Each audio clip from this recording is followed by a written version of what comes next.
ശ്വാസകോശം ഒരു സ്പോഞ്ച് പോലെയാണ്.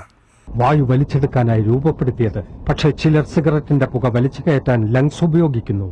ശരാശരി തിയേറ്ററിൽ പോവുകയും TV കാണുകയും ചെയ്യുന്ന പുകവലിക്കാരും അല്ലാത്തവരും ഒരുപോലെ കേൾക്കുന്ന ശബ്ദമാണിത്. മലയാളികളെല്ലാം കേൾക്കുന്ന ശബ്ദം പക്ഷേ ഇങ്ങ് ഡൽഹിയിൽ നിന്നാണ്.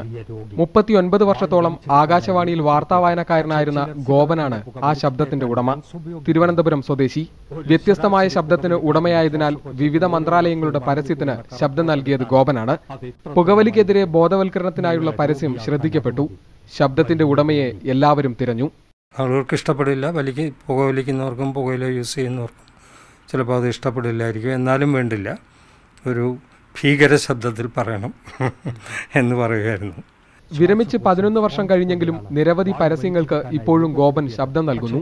സ്വതന്ത്രമായി ആകാശവാണിക്കും ദൂരദർശനും വേണ്ടി പരിപാടികളും ചെയ്യുന്നുണ്ട്. ഇന്ന് ലോക പുകയില വിരുദ്ധ ദിനമാണല്ലോ. പുകയില ഉപേക്ഷിക്കണം എന്ന് ലോകത്തെ ജനങ്ങളെ പ്രബുദ്ധരാക്കാൻ വേണ്ടിയാണ് എല്ലാ വർഷവും ഈ ദിനം ആചരിക്കുന്നത്.